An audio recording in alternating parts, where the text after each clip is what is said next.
retraite complémentaire qui est en vue, c'était pour permettre que ce supplément-là fasse l'objet d'une autre cotisation et d'un complément de retraite pour qu'on puisse aller au-delà des 50%. Donc, il y a un décret, comme je disais, qui a programmé à 45 fois le SMIC. Le SMIC, il était à 36 000 francs, vous vous rappelez, et en 2014, il est passé à 60 000 francs. Mais lorsque nous avons fait la réforme de 2012, on a dit qu'il fallait changer le modèle économique pour que la CNPS ne connaisse plus de déficit. Parce que dans les années 90, la CNPS était pratiquement en cessation de paiement. Lorsqu'elle a dû licencier le quart de son effectif en une année. Et dans les années de 2005 à 2011, la CNPS a connu aussi des gros déficits. Pourquoi? Parce que le modèle économique, il n'était pas bon. C'est le modèle économique disait, les retraités d'aujourd'hui cotisent, non, les travailleurs d'aujourd'hui cotisent pour les retraités d'aujourd'hui. Et donc, on cherchait toujours à avoir un équilibre entre les ressources qu'on peut avoir par cotisation et les prestations qu'on a à payer, sans faire d'excédent. Ce qui fait que, soit pour des problèmes démographiques, soit pour des problèmes économiques, on pouvait connaître des déficits. Et c'est ce qui s'est passé dans les années 90 et des années 2000 jusqu'à 2011. La réforme de 2012 a changé ce modèle économique pour dire qu'on va, au lieu d'ajuster des taux de cotisation de façon lente, mais de façon faible pour atteindre juste des équilibres, on va augmenter le taux de cotisation de façon très importante afin de créer des excédents. Et ces excédents-là, on va les placer pour que la CNPS devienne un investisseur institutionnel, une puissance financière. Et c'est pour cela qu'en 2012, on a passé le taux de cotisation qui était de 8%. On a passé ça à 12% avec l'accord des employeurs et des travailleurs parce que c'est eux qui mettent la main à la poche. Et en 2013, on est passé à 14%. Alors, on a dit, c'est un bon tellement important qu'on demande aux employeurs et aux travailleurs, puisque c'est les deux qui cotisent. Le plafond, on ne va pas le toucher. Parce qu'on ne peut pas à la fois modifier le taux de cotisation de façon aussi importante et modifier le plafond encore. Ça fait un peu la double peine pour les entreprises et ce ne serait pas viable. Donc, on va laisser le plafond à 1,6 million. Et comme c'était une indexation, c'est-à-dire 45 fois le SMIC, on a proposé un texte, un décret de désindexation, sachant aussi qu'on voyait venir le relèvement du SMIC qui allait passer de 36 000 à 60 000. Donc, un bond très important. On a dit, attention, on ne va pas tuer la poule aux œufs d'or, il faut désindexer. Et on a convenu donc avec les employeurs et les travailleurs dans un gentleman agreement qu'avec ce relèvement important de taux, le plafond, il ne fallait pas le toucher. Malheureusement, la désindexation n'a pas été adoptée lorsque les textes ont été pris. Ils ont pris l'essentiel d'augmentation de taux et tous les autres aspects, le gouvernement voulait étudier plus tard. Et lorsque quelques années, le gouvernement a étudié, le gouvernement n'a pas adopté le texte de désindexation. C'est là qu'on a commencé à se concerter avec les employeurs pour dire qu'est-ce qu'on fait. Donc, on a maintenu les choses en l'état parce qu'il fallait laisser les employeurs, les entreprises souffler par rapport à cette augmentation, comme je dis, des taux élevés. Et on verra à quel moment on peut revoir ce plafond. Et depuis l'année dernière, le patronat est venu nous voir, on s'est concerté, on a étendu ça au CNT pour dire, bon, on va appliquer le nouveau plafond puisque 8 ans après les cotisations qui ont été fortement augmentées, on pense que le moment est venu pour appliquer le nouveau plafond, d'autant plus que ça pénalise les personnes qui ont un salaire au-delà de 1,6 million. Je précise que c'est quand même la minorité, puisque actuellement, selon les informations que nous avons dans nos fichiers, il y a moins de 5% des personnes qui sont concernées, entre 3 et 4 selon les années. Donc, c'est vraiment une minorité qui est concernée.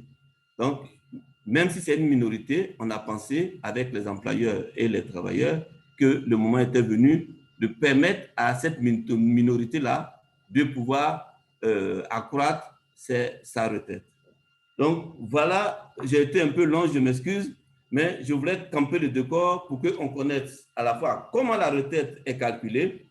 C'est lié au taux au taux de remplacement. Plus le taux de remplacement est élevé, plus la retraite sera élevée. Et comme c'est ce taux de remplacement qui est appliqué à un salaire moyen, plus le salaire moyen est élevé, plus la retraite sera élevée. Donc, tous ceux qui sont en dessous de 1,6 million, jusque-là, ils ne sont pas concernés par cette modification. Et ils sont plus de 95% qui sont concernés, qui sont en dessous du plafond. Voilà ce que je pouvais répondre comme premier élément. Je vous laisse continuer pour la suite. Merci infiniment, Monsieur le Directeur Général. Je pense que votre intervention a permis de répondre, en tout cas en ce qui me concerne, à un certain nombre de questions que j'avais préparées. Maintenant, après, comme on a des participants aussi qui sont connectés, je pense que quand on ouvrira la session de questions-réponses, il leur appartiendra, s'ils ont des éléments de précision à solliciter, des clarifications à solliciter, donc de toujours, vous nous vraiment permettrez cela, de vous revenir pour poser donc leurs questions. Compte tenu du timing que nous a imparti, donc je pense qu'on va aller de l'avant. Donc, alors, on a bien compris ce que vous avez dit. Alors, ma question qui vient est de savoir si la mesure qui a été prise donc, en 2021, elle sera rétroactive. Bon, comme je vous ai expliqué, c'est de commun accord qu'on n'a pas voulu gréver la charge des employeurs. Bon, je pense qu'on est toujours dans cette optique de ne pas gréver cette charge, ni des travailleurs, ni des employeurs, ni des travailleurs. Parce que si on veut on veut appliquer la rétroactivité, il va falloir que les employeurs payent pendant 8 ans ce qui n'a pas été payé pour ce supplément, et les travailleurs aussi.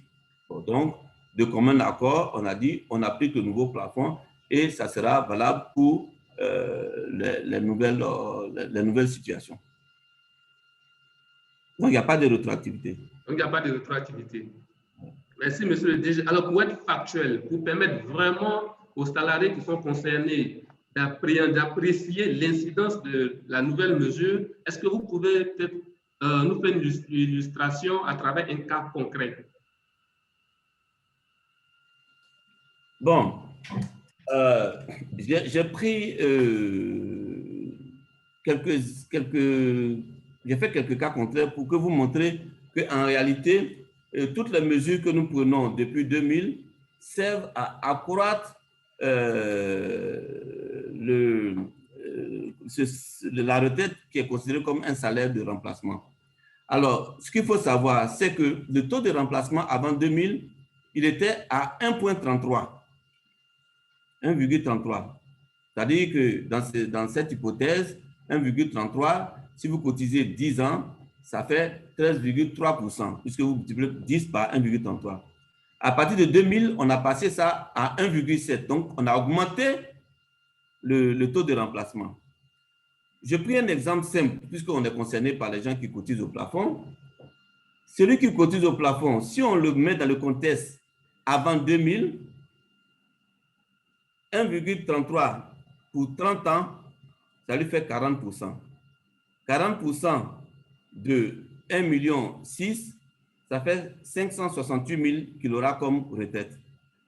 Ça, c'est celui qui a cotisé sur le taux de remplacement de 1,3 uniquement. Après, on rentre à partir de 2000 où, lorsqu'on calcule votre retraite, on prend la partie avant 2000 où le taux de remplacement est à 1,33 et la partie après 2000 où c'est 1,7. Donc, j'ai pris quelqu'un qui a cotisé 20 ans avant 2000 et 10 ans après 2000. Son taux de remplacement le taux de remplacement qui était à 40% après 30 ans avant 2000, quand on prend 20 ans avant 2000 et 10 ans après 2000, ça passe de 40% à 43,6%. Et donc, au lieu de 658 000, il va avoir 718 000. Cette même personne qui cotise au plafond, après, si on considère qu'il a fait 10 ans dans l'ancien et 20 ans dans le nouveau, donc vous voyez qu'on progresse vers un nombre plus important de temps dans le nouveau système. Ce taux-là va passer de 43% donc à 47,3% et il va avoir 779 000. Celui qui a connu sa carrière seulement depuis 2000 donc à 1,7, quand il finit ses 30 ans, il est à 50% et ça va passer à 823 000. J'ai fait une autre hypothèse. Celui qui aura cotisé 10 ans à 1,7 avec le plafond actuel, s'il cotise 20 ans avec le nouveau plafond de 2007, lui, il va être à 1 150 000. C'est-à-dire qu'il va passer de 823 000 à 1 150 000. Celui qui va cotiser tous ces 30 ans avec le nouveau plafond, lui va passer à 1 350 000. Donc, vous avez vu, cette façon de procéder montre bien que pour une même personne qui cotise au plafond, lorsqu'on le prend avant 2000, il était à 658 000. Lorsqu'on le projette dans le temps et qu'on le prendra à 30 ans dans le nouveau système, il sera à 1 350 000. C'est-à-dire que sur la période, on aura doublé la retraite d'une personne qui cotise au plafond. Donc, voilà les exemples. Pour ne pas rentrer trop dans des détails, pour montrer qu'au fil du temps, le système se bonifie et par le nouveau taux de remplacement, on bonifie la retraite et désormais, par le nouveau plafond, on va bonifier la retraite. Puisque, je vous rappelle, la retraite, c'est le taux de remplacement qui est multiplié par le salaire moyen. Et dans le taux de remplacement, il a évolué avant 2000, avant 2000, il était à 1,3, après 2000, il est passé à 1,7. Donc, on a amélioré le système. Et maintenant, avec le relèvement du plafond, on améliore encore le système puisque ça sera ce taux de 1,7 et un nouveau plafond qui va faire qu'on aura une retraite de 1 350 000 francs pour celui qui va cotiser 30 ans dans le nouveau système. Sachant que le projet de réforme de la retraite complémentaire est toujours dans les tuyaux et que quand il sera adopté, bon, c'est 1 350 000 francs se transformeront selon ce que quelqu'un va cotiser au titre de cette retraite complémentaire à 1,5 million, à 2 millions, pourquoi pas à 3 millions. Donc, quand on se projette dans le temps, vraiment, quand je prends votre introduction qui disait que la retraite, je schématise un cauchemar pour les travailleurs, quand on se projette dans le futur, la retraite ne sera plus un cauchemar pour les travailleurs. Je vous remercie. Merci beaucoup, DG. Est-ce qu'il serait possible, DG, de nous reverser après les simulations que vous venez de faire? Bien sûr, c'est fait pour vous. C'est fait pour vous. Merci infiniment, merci. Donc, je pense qu'on va passer maintenant à M. Mar. Président Mar, est-ce qu'on peut activer le micro de M. Mar?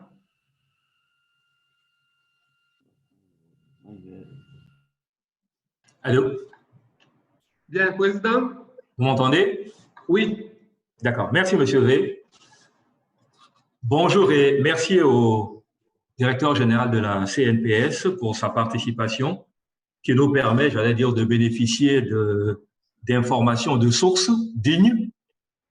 Et donc, par rapport à son intervention, je voudrais faire 4 remarques. La première, donc, c'est nous féliciter tous de ce que, finalement, la décision a été prise, donc, d'appliquer le décret et de se conformer, donc, à ce qui est légal, c'est-à-dire, donc, 45 fois le SMIC étant à 60 000, donc, de relever le plafond qui, comme il vient de l'expliquer, va permettre aux retraités de toucher des rentes bonifiées. Et la deuxième remarque que je fais va tenir dans la désindexation dont a parlé le directeur général. Oui, effectivement, je me souviens aussi longtemps que j'ai occupé le poste de président de la commission emploi et relations sociales. Nous avions effectivement ce texte-là qui était en discussion au niveau du gouvernement, mais dès l'instant où il n'a pas été pris, nous nous attendions donc à ce qu'on revienne à l'application stricte du décret, c'est-à-dire donc d'appliquer le décret qui nous dit que de manière automatique, dès que le SMIC est relevé, il faut donc que le plafond soit égal à 45 fois le nouveau SMIC. Sauf que j'ai entendu le DG dire qu'il y a eu un accord avec le patronat. Ben, je ne me souviens pas, en tout cas, avoir été associé à ces discussions, alors que au niveau de la CEGESI, la Commission emploi et relations sociales est la cellule technique qui gère, j'allais dire, ce genre de sujet lorsqu'ils sont portés à la connaissance du patronat. Je prierai donc le directeur général s'il peut nous préciser, j'allais dire, la période où ces discussions-là ont eu lieu ou avec quel organe cette discussion a pu avoir lieu pour que donc nous puissions, au niveau du patronat, donc, accorder nos violons sur ce point-là. Et le quatrième point, c'est que lorsque nous avons attendu depuis 2013 pour que le plafond soit relevé et que cela n'a pas été fait, nous avions saisi, nous, au niveau de la Commission emploi et relations sociales, Monsieur le Président de la CEGESI, pour que par un courrier officiel, lui-même saisisse le directeur général de la CEGESI pour savoir donc qu'est-ce qui tardait dans la mise en conformité du texte et de la situation qui devait prévaloir au niveau du relèvement du plafond. Et lorsque le CNDS s'est saisi du dossier pour en faciliter donc la résolution, ce qu'on a entendu dire en retour, c'est que nous aurions été avertis donc de la décision pour prendre les dispositions nécessaires avant sa mise en application. Alors que malheureusement, donc c'est par note du 20 janvier qu'on en a été saisi à un moment où la majorité des entreprises avaient réalisé leur paye, et sachant donc que lorsque une décision est prise au niveau de la CNPS, qu'il faille l'appliquer le mois d'après, puisque les cotisations doivent être reversées au plus tard le 15 février, ce qui nous a inquiétés, c'est de savoir, pour les entreprises qui n'auraient pas eu le temps donc d'appliquer la décision ce mois-ci et qui vont le faire en février et qui vont donc reverser leurs cotisations au plus tard le 15 mars, qu'est-ce qui est prévu pour ces entreprises-là? Est-ce qu'il n'y aura pas, ou comme on le souhaite, de pénalité pour, j'allais dire, sanctionner le retard de reversement? Et je voudrais donc, sur les 10 minutes qui me sont accordées, m'arrêter là et conserver le reste de mon temps pour si jamais je devais réagir plus tard. Merci, M. V. Merci, Président. Merci. DG, est-ce que là, vous avez été interpellé par le Président Ma. Est-ce que vous souhaitez répondre maintenant ou peut-être…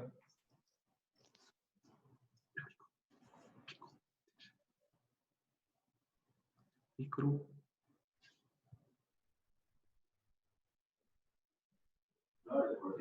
Parce que chaque fois, vos techniciens me bloquent dans le micro. Donc…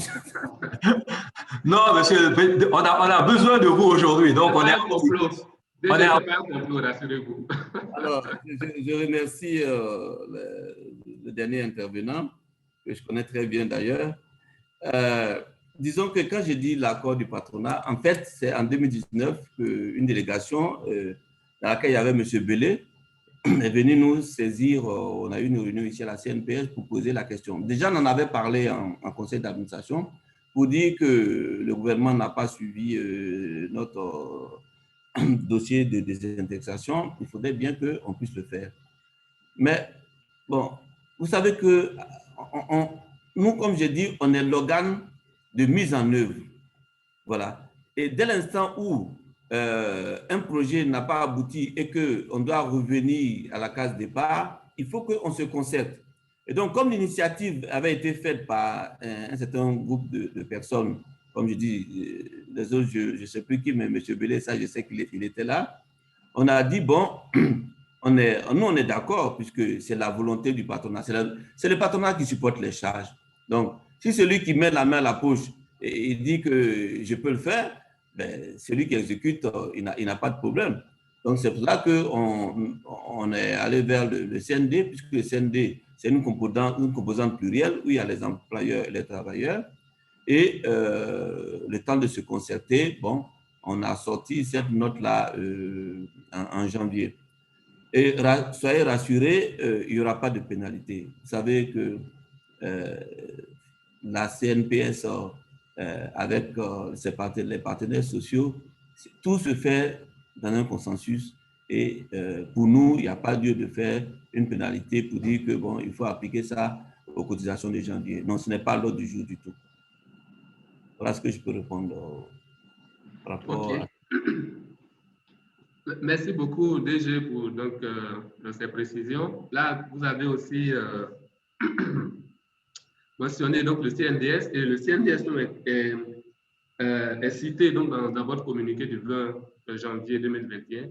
Donc, mes prochaines questions donc, vont à l'endroit de M. Belé, qui représente là le CNDS.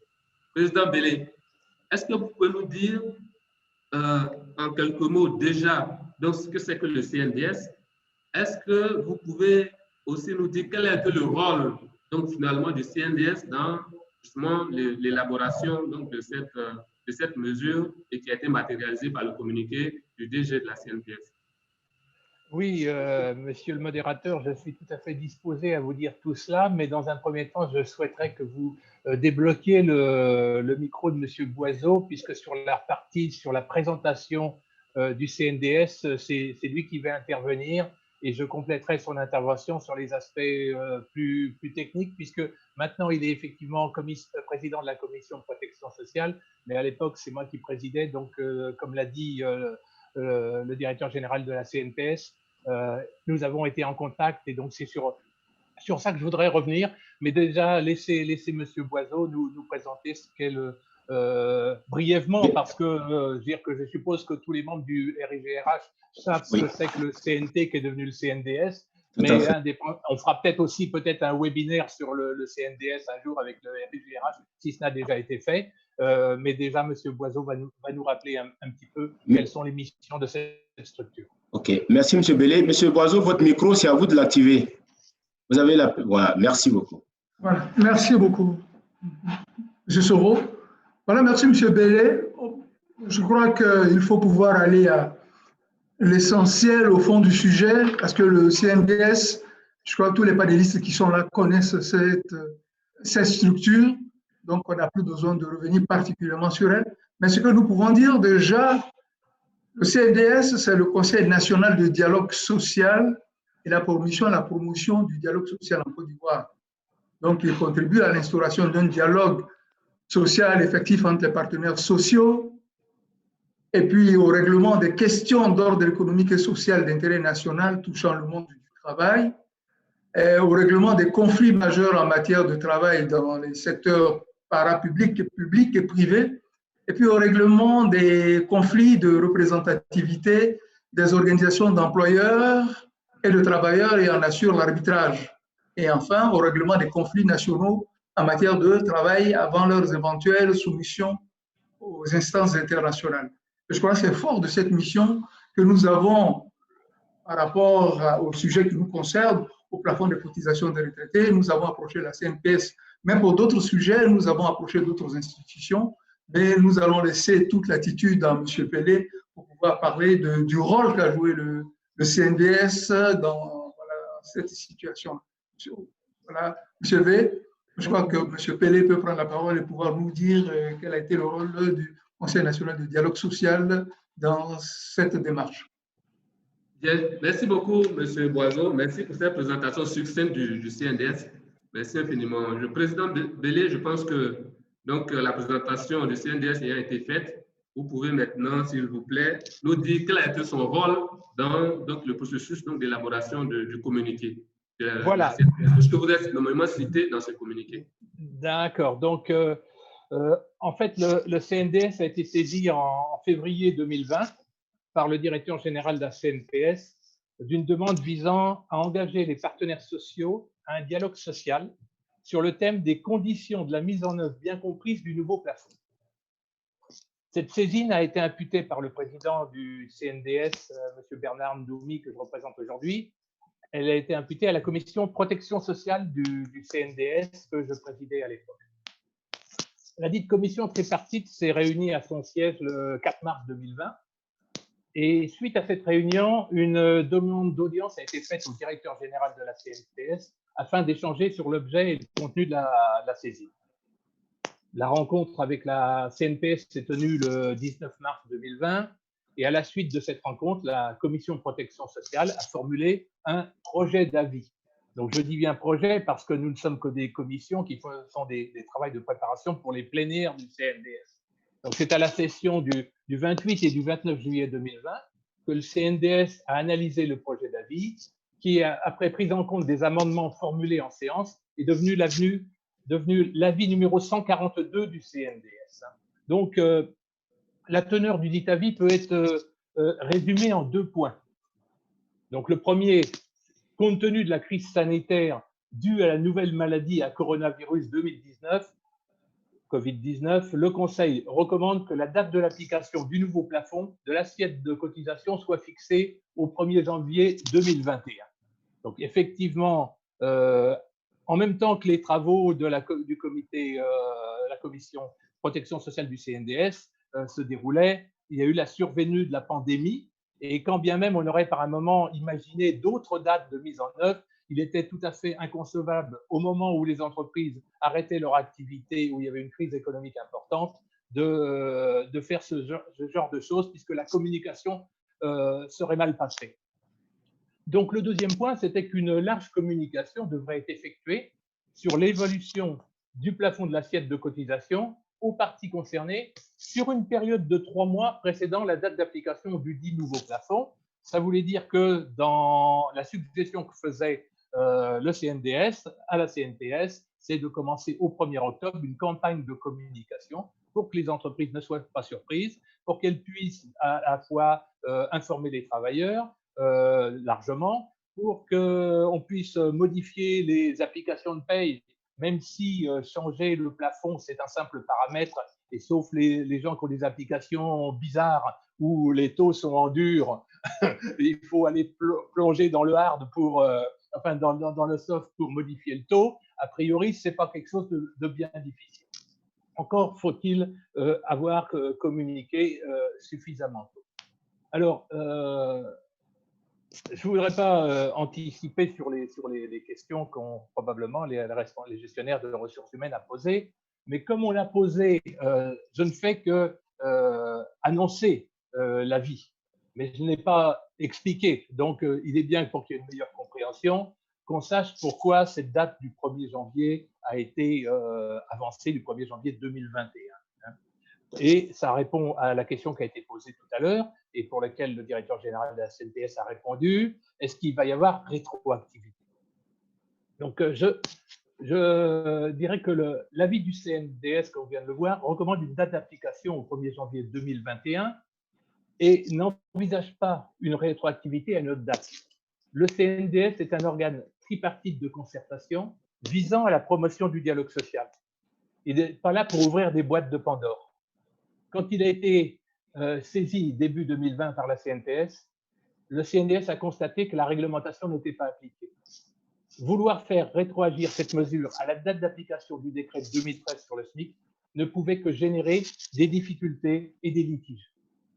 En effet, cela aurait considéré dans les missions d'appel de cotisation complémentaire portant sur une période de 7 ans, certaines entreprises ayant disparu entre-temps, certains des travailleurs concernés ayant soit quitté leur entreprise, licenciement, démission, départ à la retraite, décès, le recouvrement de ces cotisations paraissait difficile.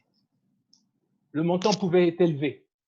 Quand vous voyez l'écart entre le nouveau plafond et l'ancien, de 2,7 millions par rapport à 1,647,315, que vous multipliez par 12 mois, que vous multipliez par 7 ans et que vous multipliez par 14%, vous arrivez, si je ne me trompe pas, à peu près 12 millions de cotisations par personne concernée pour quelqu'un qui est à 2,7 millions ou à plus de 2,7 millions. Et c'est sur 12 millions, il y a 5,5 millions à la charge du travailleur.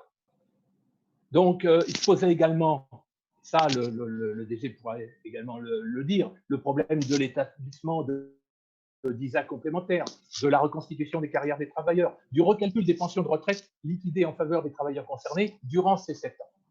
En bref, pour toutes ces raisons, l'ensemble des partenaires sociaux a considéré comme irréaliste toute volonté de donner un caractère rétroactif à cette mesure, quand bien même il s'agissait de l'application de la réglementation.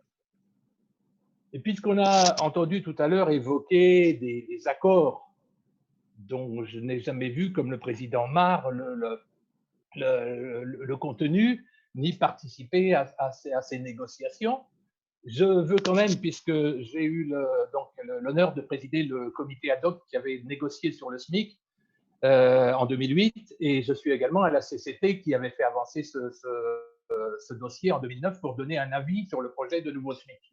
Donc, à l'époque de ces travaux sur les revalorisations, il y avait eu des mesures d'accompagnement qui avaient été réclamées par certains employeurs. Et parmi celles-ci figurait la désindexation du plafond des cotisations sur le SMIC et ou pour le moins l'application différée de la mesure. Et je me souviens bien qu'à l'époque, même au niveau de la CCT, il y avait eu des saisines, parce qu'il y avait des autres aspects sur les mesures d'accompagnement qui étaient des aspects fiscaux. Il y avait une saisine du ministère de l'économie et des finances sur ce sujet.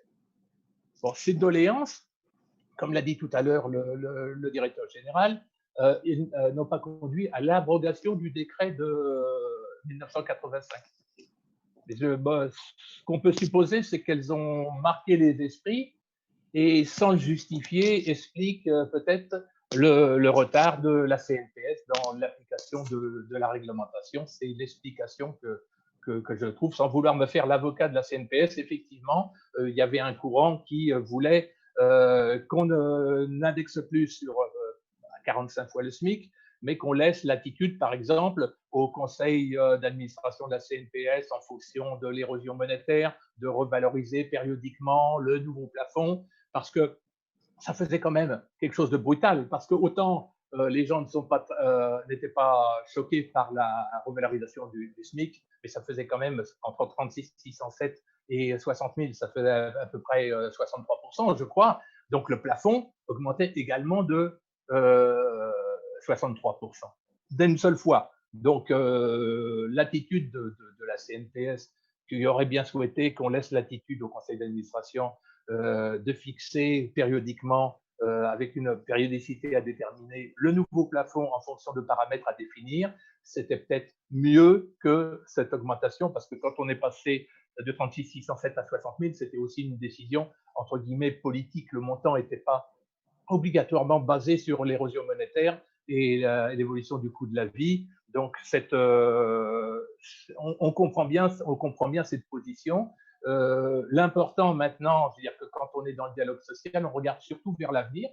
Et je pense que plutôt que de polémiquer sur ces 7 ans, il faut mieux regarder l'opportunité qui est donnée à une certaine partie des travailleurs, notamment les agents de maîtrise et les cadres qui sont dans des tranches de salaire, d'accéder, comme l'a dit le directeur général, à une meilleure retraite.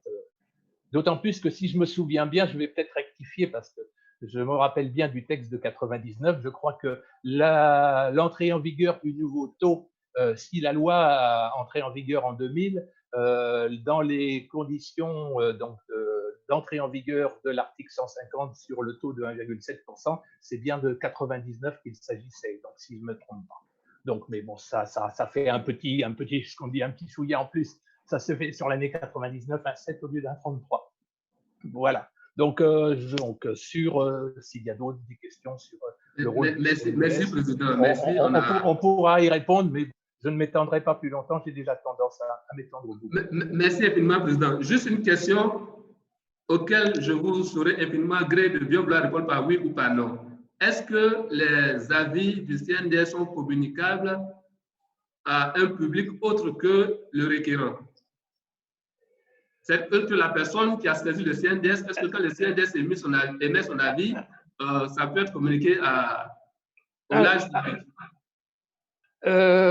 En fait, c'est difficile parce qu'il y a certains avis pour lesquels il n'y a pas obligatoirement de publicité. Je prends le CNDS toutes les semaines, et maintenant, depuis que je suis plus à la commission de protection sociale, je suis à la commission spéciale qui se prononce sur les projets de licenciement économique, donne des avis.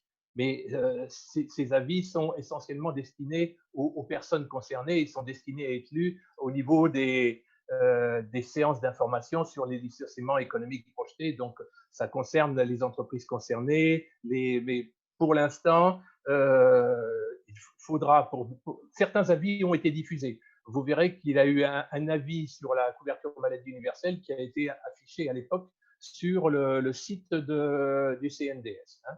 Donc, certains avis peuvent être diffusés, d'autres ne le sont pas en fonction du caractère confidentiel de la chose. Quand il s'agit de résoudre des conflits, on résout le conflit, mais on ne veut peut-être pas étaler sur la place publique tous les éléments. Mais merci, dans cette recommandation, il y a dans l'avis numéro 142, il n'y a à mon sens rien de confidentiel. Et si le président Ndoumbi m'a demandé de venir en parler et devant un large public de ressources humaines, c'est qu'on n'est pas dans le domaine du secret, au moins pour cet avis.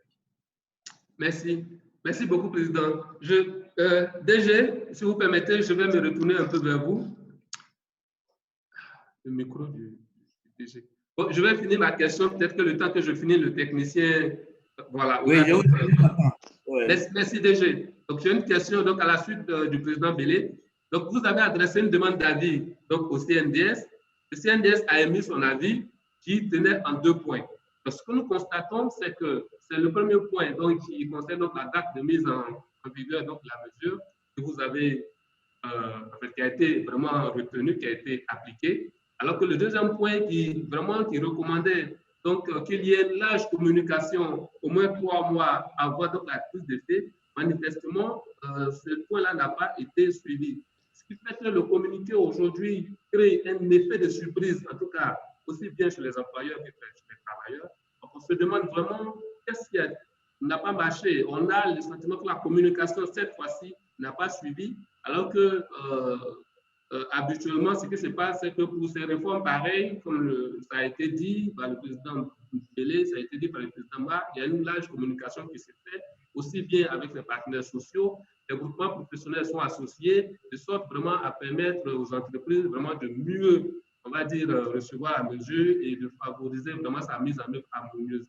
Cette fois-ci, qu'est-ce qui n'a pas marché? Est-ce que c'est une stratégie délibérée parce que finalement, c'est à travers les réseaux sociaux que je ne sais pas si c'est cette large communication dont le CNDS parlait qui a été exprimée, qui a été manifestée ici. Sinon, c'est vraiment à travers les réseaux sociaux que nous avons pris connaissance du communiqué.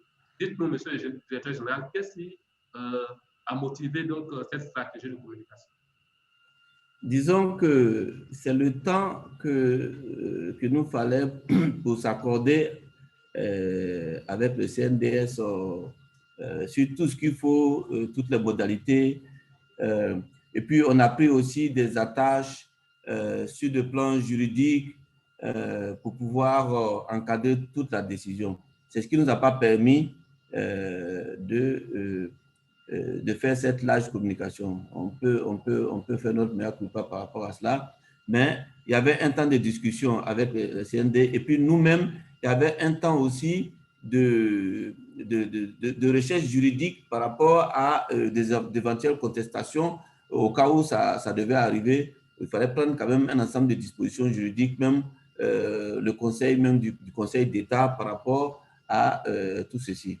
Donc, et comme on était arrivé à la fin de l'année et que il ne fallait pas aller au-delà de... Si on voulait prendre encore un temps de communication, le problème allait être encore plus grave puisque, bon, si on prenait ce temps qu'il fallait mettre ça en mars alors que c'est 1er janvier, bon, ça allait être un peu compliqué.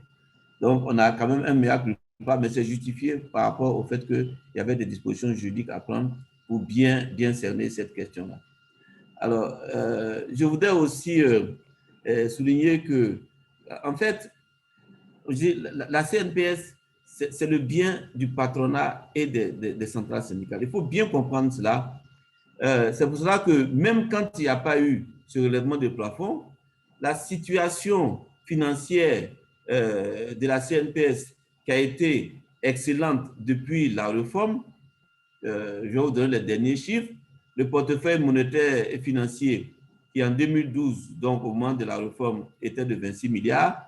Fin 2020, ce portefeuille monétaire financier est à 500 milliards de francs CFA.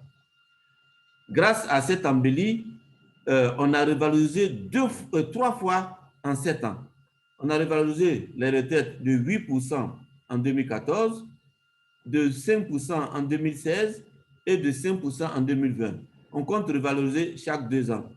Donc, quelque part, ce qui n'a pas été fait par rapport à, comme je dis, à cette marge de personnes qui sont au-delà de la retraite, on a quand même quelque part rattrapé en augmentant. Ce qui fait que dans la réalité, il y a des gens qui ont déjà le million en matière de retraite, puisque depuis les 800 et quelques mille qui ont été revalorisés à 8%, ensuite à 5%, ensuite à 5%, on atteint déjà aussi le million. Donc, quelque part, il y a quand même un effort qui a été fait pour que ces pensions-là puissent prendre de la valeur pendant les 7 ans. Et je rappelle que les 10 années qui ont précédé la réforme, on n'avait fait qu'une seule revalorisation de 2,59% en 2007. Hein? Alors que là, on a fait 3 revalorisations, 8%, 5%, 5%. Si vous cumulez avec quelques calculs mathématiques, il y a une incidence réelle d'à peu près de 20% sur le relèvement des pensions. Merci. Merci DG. Merci. Président Ma, j'ai une question pour vous. Là, tout à l'heure, dans l'intervention de M. le directeur général de la CNPS, il a indiqué que, en fait, la proportion de salariés qui est concernée donc, par cette mesure aussi entre 3 et 4%, si mes notes sont bonnes. Donc, ce qui m'amène justement à vous poser la question suivante. Est-ce que vous mesurez, vous avez eu le temps d'apprécier un peu l'incidence financière de cette mesure en ce qui concerne en tout cas les employeurs que vous représentez?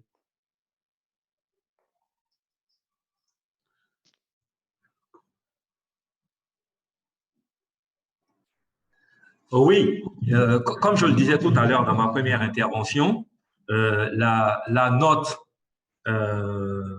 étant entrée en vigueur à compter du 1er janvier, alors que nous l'avons reçu que le 20 janvier, le premier conseil que nous avons donné à toutes les entreprises qui nous ont approchés, ça a été de tout faire pour tenter d'appliquer la décision déjà dans la paye de janvier, puisque bon, c'est maintenant qu'on vient d'entendre monsieur le directeur général nous rassurer sur le fait qu'il n'y aura pas de pénalité, mais pour éviter les pénalités, justement, le conseil qu'on a donné, nous, aux entreprises, c'était d'appliquer la mesure dès l'instant qu'elle était parvenue à leur connaissance.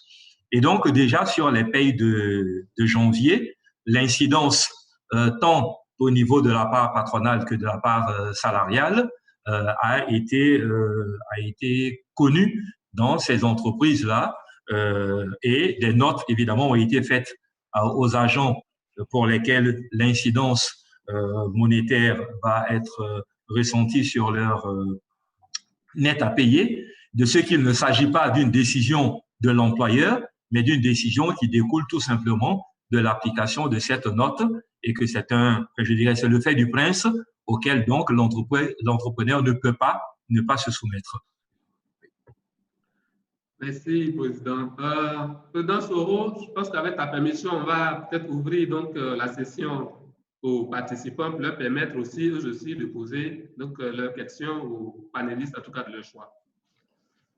Oui, je ne sais pas, pardon, je pense qu'il y a certains qui ont dû envoyer leurs questions par SMS. Non, on n'en a pas encore reçu, donc ils ont la possibilité d'envoyer des questions par SMS, comme de demander la parole, on va ouvrir un micro et puis ils vont pouvoir s'exprimer. Mais j'ai cru avoir vu une question du doyen Kotoklo. Oui, tu peux la lire. Ça, c'est une question qui a été envoyée dans le réseau. On va la... Tu peux la lire si tu l'as. Oui. Excuse-moi, je regarde rapidement si je peux. Je ne sais pas exactement où ça s'est affiché. Voilà. Est-ce que vous m'entendez? Parce que là, je suis dans le réseau. Je ne sais pas si vous m'entendez. Oui, on t'entend. Très bien. D'accord, d'accord. Donc, alors, la question du doyen Kotoklo, je pense que quand je finirai de la lire, on saura exactement à qui elle est destinée. Donc, elle est posée de la manière suivante. Pourquoi ne pas supprimer le principe de 45 fois le SMIC, plafonner la base cotisation à 2,5 millions, augmenter le taux à 20%, et faire que les 6% additionnels soient en capitalisation avec une garantie de 4%. Donc, le plus grand nombre de travailleurs aurait un réel bénéfice. Pour Bélé et pour DGCNPS. Alors, la question donc, est destinée au président Bélé, à la fois au président Bélé et à monsieur le directeur général de la CNPS. Je reprends. Pourquoi ne pas supprimer le principe de 45 fois le SMIC, virgule, plafonner la base de cotisation à 2,5 millions, augmenter le taux de cotisation à 20% et faire que les 6% additionnels soient en capitalisation avec une garantie de 4%. Est-ce que vous avez compris ou de relire encore? Président Bélé, vous avez compris la question? Oui, oui, j'ai bien compris. En fait, c'est une suggestion qui est faite par M. Kotoklo. On l'a dit tout à l'heure, dire que multiplier le SMIC par 45 n'est pas obligatoirement une bonne chose. Pour l'instant, c'est nécessaire de respecter la réglementation, mais je pense que quand on regarde l'histoire du SMIC, il a eu des à-coups. On a vu qu'il y a eu une augmentation du SMIC de 33 279 à 36 607 au lendemain de la dévaluation. Et puis, il a fallu attendre 2014, donc le décret de 2013, pour avoir une nouvelle valeur du SMIC. Théoriquement, le SMIC s'analyse tous les 3 ans, mais pour l'instant, le processus n'est pas en cours pour le réviser. Donc, avoir un multiple de quelque chose qui n'évolue pas de façon linéaire en fonction de l'évolution du coût de la vie ne me paraît pas une bonne chose. Donc, il serait souhaitable de remettre sur le tapis, notamment au niveau de la CIPC, dans le dialogue avec les travailleurs, mais aussi en interrogeant la CNPS sur ce qui peut être fait, de voir quelles solutions alternatives on pourrait avoir pour l'évolution du plafond. Je rappelle quand même, et monsieur le directeur général de la CNPS le dit souvent, c'est quand même un régime qui est un régime de base. Et comme l'espérance de vie des cadres supérieurs est nettement supérieure à ceux des ouvriers, il s'avère que finalement, ils vont percevoir pendant 20 ans, 25 ans des pensions qui seront peut-être financées par les gens dont l'espérance de vie est de 10 ans à l'âge de la retraite.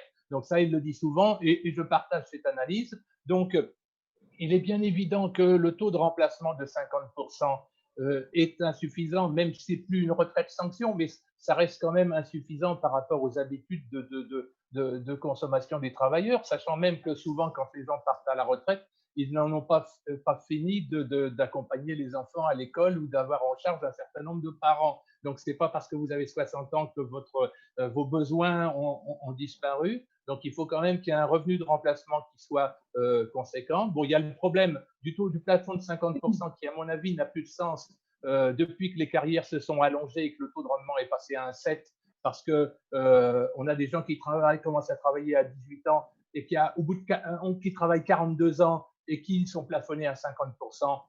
Ça me paraît anormal, surtout que dans ces gens-là, c'est souvent des gens qui sont dans des emplois d'exécution qui ont commencé leur carrière tôt. Donc ça, c'est le plafond. Il faudra bien se poser l'histoire de la raison de ce plafond de 50%. Est-il encore d'actualité? Et puis, il y a des couches complémentaires à mettre en place. Il y a un projet, je me rappelle quand même, j'étais encore administrateur de la CNPS à l'époque, il y a un projet des études actuarielles qui ont été lancées depuis 2006-2007 sur la retraite complémentaire, 13 ans après. on est quasiment encore à la case départ et ce régime n'est pas mis en place. Donc, il va falloir quand même, puisqu'on parle de dialogue social, que les partis qui n'ont pas obligatoirement tous des intérêts convergents arrivent à s'accorder pour qu'il y ait vraiment une couche complémentaire de retraite qui permette avec des gens d'avoir une retraite digne, quitte à eux, après, si un taux de 75% ne leur suffit pas, de se diriger vers des retraites complémentaires dans le secteur privé par capitalisation.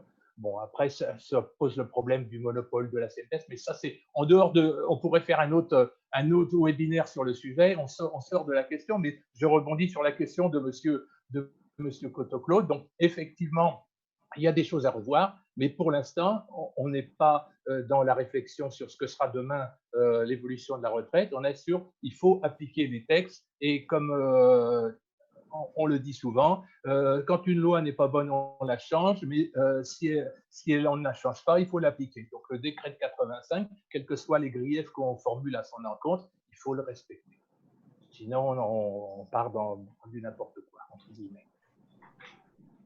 Merci, M. Bellé, pour votre avis. DG, est-ce que vous avez… Monsieur, vous savez que M. Bellé, c'est un expert. Donc, il a dit l'essentiel. Ce que je veux ajouter, c'est que l'architecture que propose M. Cotoclo, effectivement, c'est l'architecture qui avait été retenue par la CNPS avec les partenaires sociaux, c'est-à-dire désindexer au SMIC, les 45 fois SMIC désindexés. C'est cette disposition-là qui n'est pas passée finalement.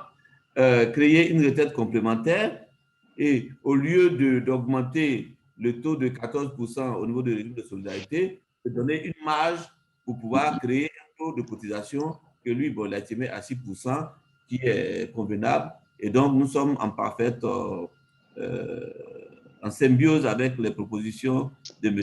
Cotoclo, mais comme M. Bellé l'a dit, pour l'instant, on applique la loi et puis, bon, la retraite complémentaire, ça est dans le pipe. Il faudrait qu'on se saisisse de ça pour faire évoluer les choses. Merci. Merci DG, merci infiniment. Donc, alors, les chers participants, vous avez aussi la possibilité de poser vos questions aux panélistes du jour. Je pense que pour ce faire, il n'y a rien de plus simple. Hein. Vous, donc, levez la main. Président, est-ce qu'il est possible de… Il y a une autre question. Il y a une autre question de la part de Mme Timoko, je crois, Larissa. Sur le… Voilà. Mais la question est où? C'est sur la plateforme? Sur la conversation, alors. Elle dit bonjour M. V, donc je suis Mme Timoko, responsable RH du guichet unique du commerce extérieur. Ma question s'adresse au président Ma. Comment les employeurs doivent gérer ce relèvement tout en sachant que le net à payer, discuté avec le travailleur à son embauche, connaît aujourd'hui une baisse? L'employeur peut-il supporter le relèvement pour que le travailleur garde son net à payer habituel? Alors, pardon? La question, elle est claire, hein? Oui, elle est claire, oui. D'accord. Et je disais, la réponse aussi est claire. En fait, il s'agit de savoir qu'est-ce qui a été discuté avec l'agent. Est-ce que son salaire a été négocié en net? À ce moment-là, évidemment, vous êtes engagé à lui payer toujours un net stable. Par contre, si son salaire n'a pas été discuté en net, comme je le disais tout à l'heure, c'est une incidence qui est due à la fiscalité. À ce moment-là, l'employeur n'a pas à supporter, d'autant plus que l'employeur lui-même supporte une part, donc j'allais dire de ce réajustement, la part qui est à la charge de l'argent va être supportée par lui. J'espère avoir répondu à votre question, madame. Voilà. Donc, elle dit, c'est compris, c'est bien compris. Donc, ça va, elle a répondu. Donc, voilà. OK. Est-ce qu'on enregistre d'autres questions? Pour l'heure, non, mais s'il y a une main qui se lève, on peut toujours interroger les gens. Donc, c'est assez dynamique. Hein. Il faut que les uns et les autres réagissent parce qu'on a l'avantage aujourd'hui d'avoir tous les experts de la question. Donc, il faut en profiter. Mais, moi, j'ai la question. OK. OK. Vas-y. Alors, monsieur le directeur général, j'ai eu une question qui m'a été envoyée. Alors, on voulait savoir pourquoi ce taux de 45 fois et non 50 et non… Pourquoi le chiffre 45? Pourquoi 45 et pas 60, pas 50, pas 30? Est-ce qu'il y a une explication particulière?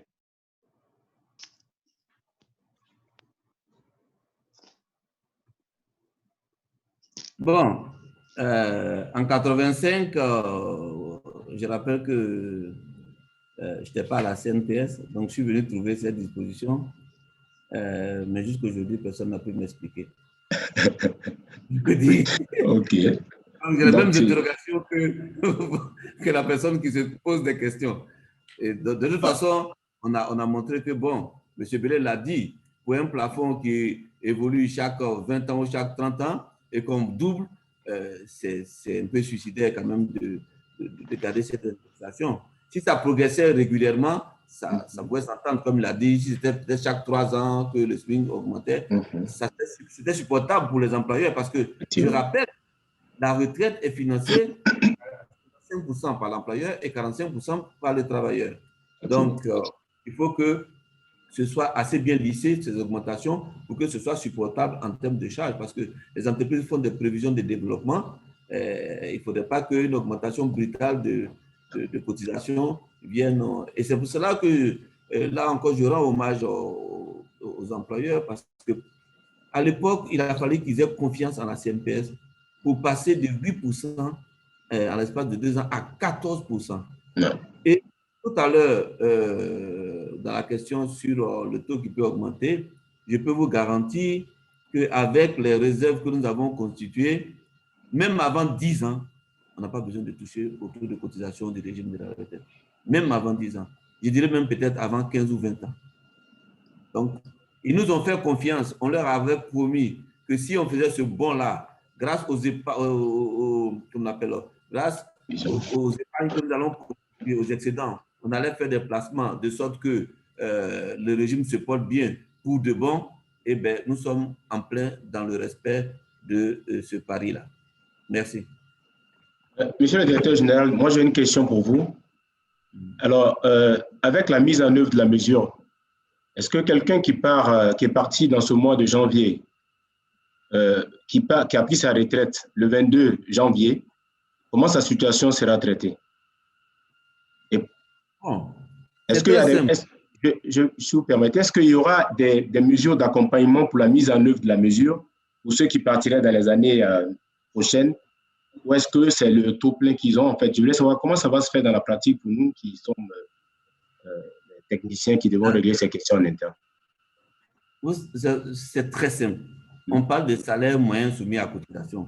Okay. Bon, prenons le cas le plus probable, parce qu'en général, c'est en fin d'année qu'on met à la retraite, en général. En général. Mais si celui qui va aller à la retraite fin 2021, dans l'année 2021, là où, avec 1,6 million, les 12 mois faisaient 19 millions, maintenant, les 12 mois vont faire 32 millions. Donc, vous voyez comment ça vient renchérir les salaires moyens, donc renchérir sa retraite. C'est aussi simple que ça. D'accord. Le calcul est vite fait. Question de soumis à cotisation. Nous enregistrons 2 questions. Je pense que ces questions sont adressées à M. le directeur général de la CNPS. Alors, la première question a été posée par Roland Sou. Donc, Roland Sou dit ceci. Sachant que les DISA sont produites par l'application e-DISA mise à la disposition des employeurs, cette application est-elle en cours de mise à jour pour prendre en compte le nouveau plafond? C'est affirmatif. Affirmatif. Donc, M. Sow, donc, le DG de la CNPS répond oui à votre question. Le DG, il y a une seconde question, je crois qu'elle est posée par Larissa Chimoko. Donc, elle s'adresse donc à vous. Vu que la période de communication n'a pas été réalisée, donc n'a pas été observée, pourquoi ne pas reporter l'application de la mesure et faire la communication? Cela permettra aux travailleurs dont le salaire a été discuté en brut de se préparer à une perte de revenus. Bon, disons que cette notion de perte de revenus, je ne suis pas trop... En fait, il n'y a pas de perte de revenus.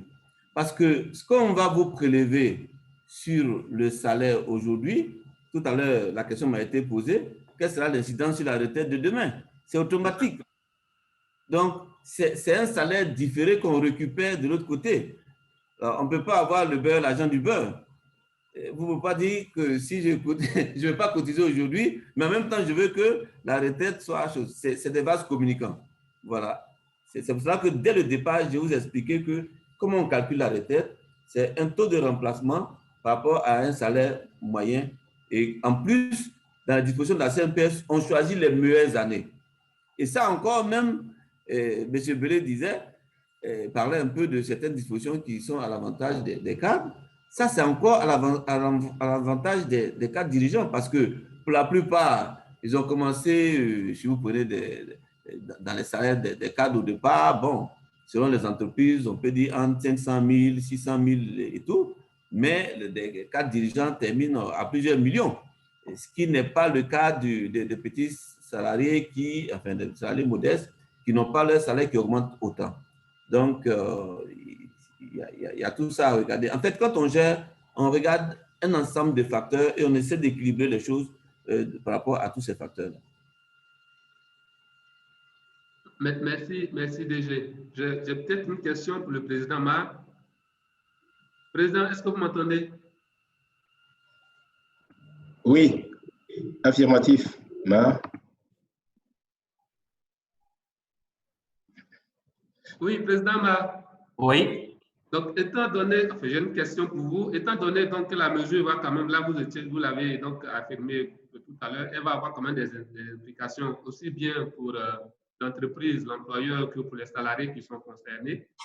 Donc, je me posais la question de savoir, du point de vue de l'employeur que vous êtes, est-ce que pour les entreprises qui ont des plans, qui ont des polices d'épargne retraite complémentaires en faveur donc, de leur cadre, est-ce que cette mesure pourrait, je veux dire, éventuellement influencer la poursuite ou le maintien de ces polices? Non, en fait, il s'agit de deux choses bien distinctes. Dans ce cadre-là, on est dans le régime général obligatoire, donc on doit s'y soumettre, et les régimes complémentaires qui sont offerts aux employés, ce sont des régimes, j'allais dire, conventionnels. Il y a un contrat qui lie l'entreprise à l'agent et qui stipule les modalités de l'octroi de ces avantages-là. Donc, on ne peut pas y toucher, donc on ne peut pas les modifier non plus, j'allais dire, sans le consentement de l'agent. Or, je ne crois pas que les travailleurs, du fait donc du réajustement du plafond là, acceptent qu'on minore, j'allais dire, leurs avantages. Donc, en fait, ça va être un supplément à la charge des entreprises. Tout à l'heure, le directeur général faisait son mea culpa de ce que l'information, la période de sensibilisation n'avait pas été respectée.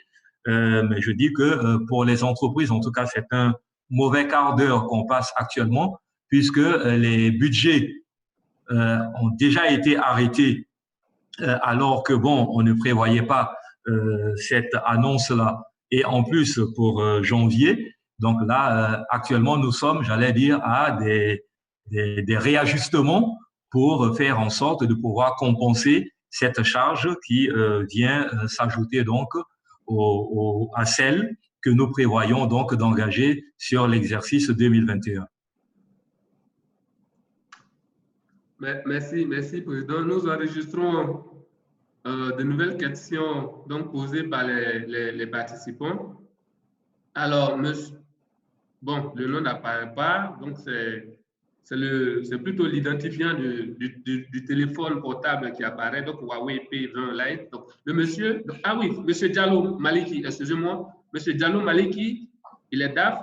Donc, je souhaiterais savoir, étant donné que la CNPS a mis en place un système financier pour rentabiliser les cotisations, pourquoi ne pas se servir de ce système pour bonifier les indemnités pour les personnes à la retraite, plutôt que de toujours chercher des solutions pour augmenter, je crois que c'est la retraite. Il a mis la recette, mais je pense que c'est la retraite. Donc, je reprends. M. Diallo Maliki, donc, voudrait savoir, étant donné que la CNPS a mis en place un système financier pour rentabiliser les cotisations, pourquoi ne pas se servir de ce système pour bonifier les indemnités pour les personnes à la retraite, plutôt que de toujours chercher des solutions pour augmenter, bon, c'est marqué pour augmenter la recette. Bon, je crois qu'on a déjà répondu à cette question. Hein. On a dit qu'on a valorisé les retraites. On est le seul pays au monde qui a valorisé 3 fois en 7 ans et à des hauteurs de 8%, 5% et 5%. Ouais. Quand vous faites en cumulé, vous arrivez pratiquement à 20%. C'est exceptionnel. Je vous ai dit, les 10 années avant la réforme, on avait fait une seule revalorisation de 2,59%. Et nous avons, selon nos études actuarielles, nous allons pouvoir revaloriser chaque 2 ans les retraites. Donc, c'est pour ça que nous, on a voulu la désindexation, mais tout le monde l'a dit, M. Ben l'a dit, le gouvernement ne nous a pas suivis, donc on est obligé d'appliquer les textes. Voilà. Oui, mais DG, s'il vous plaît, quand vous dites que vous envisagez de revaloriser chaque 2 ans les retraites, concrètement, qu'est-ce qu'on entend par là? Les taux de cotisation vont augmenter aussi? Non, les pensions de retraite. Les pensions de retraite, ok, d'accord. Voilà. Quand je parle de 8% en 2014, 5% en 2016, 5% en 2020, c'est les pensions de retraite qui ont été revalorisées. Voilà. Très bien, c'est clair. Alors, on a quelques questions encore. Donc, DG, bon là, je pense que ce n'est pas vraiment une question, c'est une doléance de M. Chimoko Guissège qui est à moi. Il voudrait, s'il vous plaît, demander à M. le DG de permettre aux entreprises qui sont dans les zones où il n'y a pas de CNPS d'avoir ces informations par des séances d'information pour pouvoir faire face aux charges sur 2021. Bon, je voudrais dire que, je voulais rappeler que depuis peut-être plus de 5 ans, ou bien depuis même 8 ans, plus que ça, je dirais, la CNPS a une émission qui passe tous les dimanches à 14h à la télévision, où on prend les différents thèmes pour expliquer de façon très pratique tout ce que nous faisons. En plus, le conseil d'administration a décidé que la CNPS, que la CNPS puisse s'installer dans tous les chefs de région, compte tenu du fait que il y a eu un régime des travailleurs indépendants qui a été adopté par le gouvernement l'année dernière. Enfin, en 2020, nous avons eu tous les textes pour étendre la sécurité sociale aux travailleurs indépendants. Ce qui va nous pousser à nous étendre sur tout le territoire. Parce que lorsque on n'avait pas ce régime-là, enfin, de la situation où c'était que les entreprises et les salariés, on s'installait dans les grandes agglomérations, mais on n'allait pas dans tous les chefs de région. Il est décidé maintenant que la CNPS puisse s'installer partout. Donc, bientôt, toutes les villes de Côte d'Ivoire vont voir une implantation de la CNPS pour pouvoir chose. Autre chose, nous sommes dans un processus de digitalisation qui permet d'avoir des réactions interactives aujourd'hui avec toute personne, quel que soit le lieu où ces personnes sont. Donc, cette personne est. Donc, la CNPS progresse aussi en termes de communication et grâce à la digitalisation, les assurés sociaux vont pouvoir dialoguer régulièrement avec des interlocuteurs à la CNPS. Merci DG. Une autre question pour vous. Les systèmes de gestion de paie auront sûrement du mal à être modifiés pour s'adapter aux nouvelles dispositions de la CNPS. J'ai compris que les pénalités n'allaient pas s'appliquer pour l'instant. Quel délai donné par la CNPS, quel délai la CNPS donne pour permettre aux entreprises de reprendre les paramétrages des systèmes de gestion? Bon, je vais répéter ce que M. Bellet a dit. Hein. Il a dit que ce n'est pas compliqué du tout pour modifier. Bon, voilà. Nous, on n'a pas eu de problème pour modifier. Nous, on l'a appliqué sur janvier même. Merci DG. Bon, je pense que, sauf si il y a une dernière question, sinon, on va peut-être faire un tour de table rapide. Bon, un tour de table. Un tour, en tout cas, pour permettre aux panélistes peut-être de donner leur mot de fin. Donc, si vous permettez. nous sommes donc au thème, quasiment au thème de la session. Et Président Ma, donc je pense qu'on va commencer par vous. Votre mot de fin, s'il vous plaît. Merci.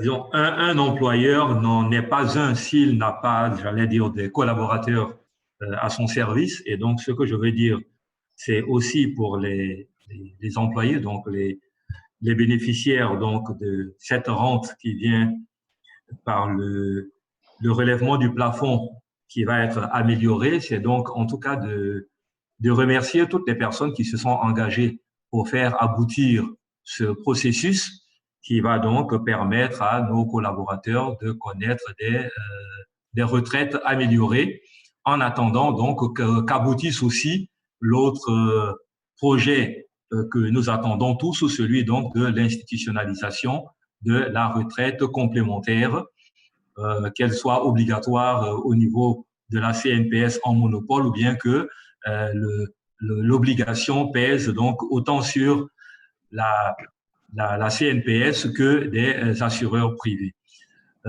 Et puis rassurer donc les employés sur le fait que les employés vont certainement connaître donc le DG tout à l'heure disait que ça ne va pas être une baisse, mais les employés, en tout cas, c'est ainsi qu'ils le voient. Le net du mois ne sera pas le même. Il y a une partie qui va être récupérée à la sortie, puisque nous sommes dans un système de répartition et non pas de capitalisation. Donc, c'est pas l'entier, c'est l'entière retenue qu'ils vont retenir, qu'ils vont percevoir à la sortie. Mais surtout les rassurer sur le fait que, en tout cas, pour les entreprises membres de la CEGECI, pour lesquelles donc je m'exprime ici, que ces entreprises citoyennes-là, en tout cas, se sont engagées donc à appliquer la mesure et pour faire en sorte donc que ces travailleurs, à leur sortie, bénéficient de retraites améliorées. Merci. Merci, Président Ma. Président Bellet. Oui, je voudrais remercier le RIGRH qui est venu en renfort de la CNPS pour procéder à la large communication sur le communiqué, puisque avec 100 personnes qui suivaient le webinaire, je pense que cette parole va être diffusée dans toutes ces grandes entreprises et bien au-delà. Donc, j'encourage ce genre de pratique et ce genre d'échange. Je rappelle qu'il y a plusieurs structures de dialogue social en Côte d'Ivoire, dont le CNDS, mais aussi la Commission consultative du travail, la Commission indépendante permanente de concertation. Donc, on devrait faire en sorte d'anticiper sur tous les éventuels litiges, conflits et tout, et s'accorder de façon régulière comme cela entre travailleurs, employeurs et l'État pour faire en sorte que tout fonctionne pour le mieux et que toutes les énergies puissent se concentrer sur produire de la valeur ajoutée qu'on puisse ensuite équitablement répartir. Donc, merci encore pour cette invitation. Et au nom du président Ndoumi, merci d'avoir invité le CNDS à communiquer sur son avis et sur le pourquoi des dispositions de cet avis. Merci beaucoup. Merci, Président Bellet. Merci infiniment pour votre disponibilité. Merci pour votre infinie sollicitude. Président, est-ce que tu peux ouvrir le micro de M. Boiseau? C'est fait, c'est fait. Okay. Voilà, merci beaucoup, M. V. Nous tenons à remercier le RIGRH pour cette initiative. Et donc, nous, à notre qualité d'organe tripartite, nous rappelons que dans cet organe, il y a les travailleurs, il y a les employeurs, il y a la partie gouvernementale. Donc, dans cette partie tripartite, tout ce qui peut permettre de pouvoir instaurer le dialogue, qu'il n'y ait pas de crise, je crois que tout cela, nous contribuons à cette démarche-là. Et ce soir, nous tenons vraiment à remercier, comme je l'ai dit tout à l'heure, au réseau. Et puis, nous félicitons monsieur le directeur de la CNPS, vraiment, sans faux fuyant, a répondu aux questions, a été direct. Voilà ce que nous apprécions. Et nous disons, là où il faut dialoguer, où il faut informer, le CNDS est toujours prêt à accompagner les travailleurs, à accompagner l'État et à accompagner certainement les employeurs. Voilà, félicitations encore pour cette opportunité que vous offrez. Et M. Pelé a dit, nous sommes prêts au niveau du CNDS à pouvoir ce jour-là prendre la douce place du directeur de la CNPS. Voilà, merci beaucoup et félicitations. Merci infiniment, Président Boiseau. Merci à vous aussi pour votre disponibilité et merci pour le travail que vous avez fait au niveau du CNDS. Merci beaucoup. Monsieur le Directeur général, à tout seigneur, tout honneur. Donc, on avait commencé tout à l'heure par vous. Merci, vraiment, ça a été un honneur pour moi de participer à cette rencontre. Vous avez dit que vous avez demandé que je désigne un représentant, mais j'ai trouvé même que l'honneur était pour moi tel qu'il fallait que je me désigne moi-même. Alors, et je voudrais profiter aussi de cette rencontre pour remercier encore les partenaires sociaux, les employeurs, les entreprises, les employeurs et les travailleurs, parce que toute cette modernisation de cette institution, toute cette santé financière qu'on a pu avoir au fil du temps, c'est grâce aux efforts et à la confiance que les partenaires sociaux ont eu aux différentes directions générales de la CNPS pour chaque fois permettre que les situations s'améliorent. Et même dans la dimension investissement aujourd'hui, ils sont d'un apport très. C'est vrai que le DG de la CNPS récolte les fruits parce que c'est lui qui est devant, mais il faut savoir que derrière, il y a un conseil d'administration qui est dynamique, qui a des compétences. Et toute cette orchestration-là, derrière, il y a les syndicats de travailleurs qui sont au conseil d'administration, il y a le patronat, et donc je suis un directeur général heureux et je voudrais encore remercier tout le monde et dire que nous sommes toujours disposés à participer à ce genre de rencontre. Merci. Merci beaucoup, Monsieur le Directeur général. Donc, mesdames et messieurs, chers participants, nous voici au thème donc, de notre webinaire, un webinaire qui a été particulièrement riche en informations. Les panélistes nous ont vraiment édifiés, en tout cas par la qualité donc, de leurs interventions, par les précieuses contributions qu'ils ont pu donc, apporter. À toutes et à tous, en tout cas, je dis merci parce que effectivement, M. Bellé l'a dit tout à l'heure, on était à un pic de 98. Moi, tout à l'heure, quand je regardais, il y avait un pic de 98 participants. Donc, c'est dire vraiment l'intérêt que revêt donc le sujet pour la communauté, en tout cas des gestionnaires des ressources humaines, mais pour les travailleurs aussi et aussi pour les employeurs. En tout cas, moi, j'ai eu vraiment plaisir à modérer donc ce webinaire. Et peut-être avant de conclure, ce que j'ai pu retenir, en tout cas de façon, on va dire, succincte, c'est que la mesure de relèvement du plafond de cotisation ne concerne pas tous les salariés. Donc, elle concerne ceux qui ont un salaire, on va dire, supérieur à 1 647 000. La mesure ne sera pas rétroactive. Donc, elle ne sera pas rétroactive et elle procède donc de l'application de la réglementation. Les entreprises qui n'ont pas eu la possibilité donc, de l'appliquer en janvier donc, ne seront pas pénalisées. Donc, elles pourront donc la mettre en œuvre à partir de février, ce que nous avons compris.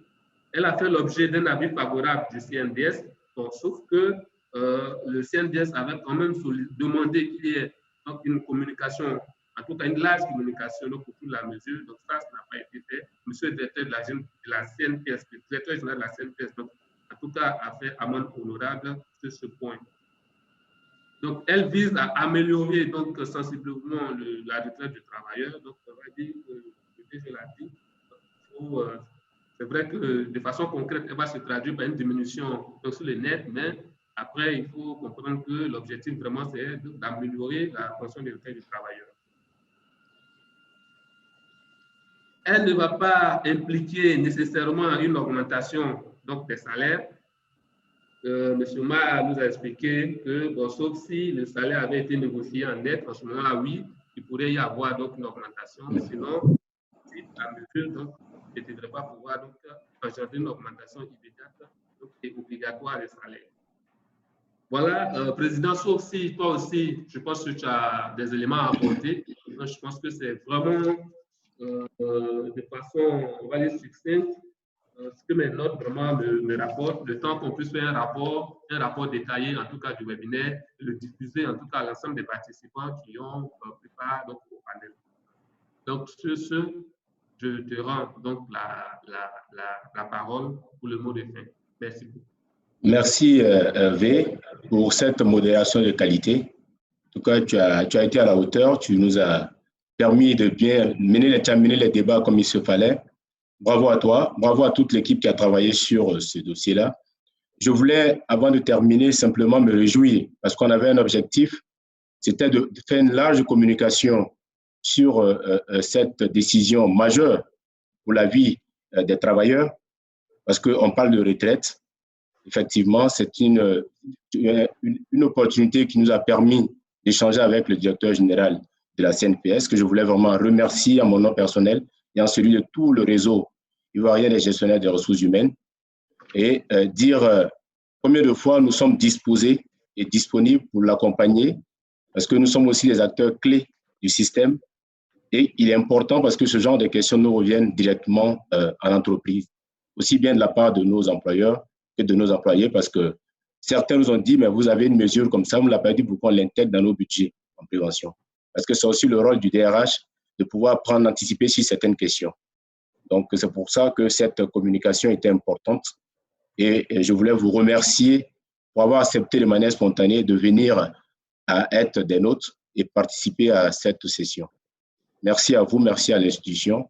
Et je vous rassure que nous sommes là, nous sommes disponibles et vous pouvez compter sur nous pour d'autres challenges comme celui-là, pour faire une large diffusion et sensibiliser davantage.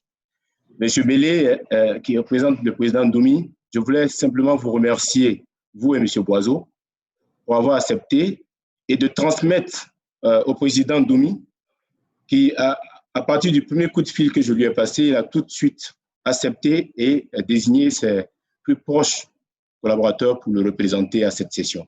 Donc, vous avez été spontané et même pendant le week-end, nous avons pu travailler. Donc, c'est pour dire combien de fois ces questions sont importantes et pour tout ce que le CNDS fait pour que le dialogue social en Côte d'Ivoire soit une réalité.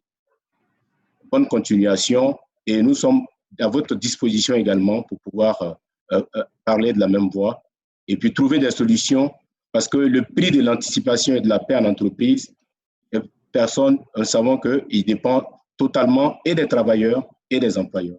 Et il n'y a de richesse que d'hommes. Si on le dit, il faut pouvoir le faire. Et donc, ça passe par ce dialogue préventif. Et la Côte d'Ivoire est un modèle dans ce domaine-là. Monsieur Mao, cher aîné, merci pour ton assistance continue. Voilà, donc merci de nous coacher, merci de nous apporter tous tes conseils précieux. Et je pense que c'est ensemble qu'on va pouvoir relever le défi pour que les ressources humaines en Côte d'Ivoire fassent l'exception sur la sous-région et qu'on continue de porter le meilleur message auprès de nos entreprises, auprès de nos collaborateurs, pour que la vie en entreprise soit une vie agréable, une vie paisible. Je vais terminer pour dire que nous sommes partenaires pour la vie, employeurs comme employés, et la CNPS est le partenaire de la vie parce qu'il commence notre carrière et la termine avec nous. C'est sur ces mots-là que je voulais remercier tout le monde et vous souhaiter une bonne soirée. À tous ceux qui ont pris la peine de nous écouter, nous n'étions plus de 100 parce qu'en fait, on s'est rendu compte que le système bloquait à 100. Sinon, en réalité, nous serons peut-être à 300, 400. Et donc, ça a été enregistré. On va le faire une large diffusion pour que les gens puissent nous suivre. Merci à tous et bonne soirée chez vous. Félicitations, Veille, pour la modération. Merci à tous. Au revoir et bonne soirée chez vous.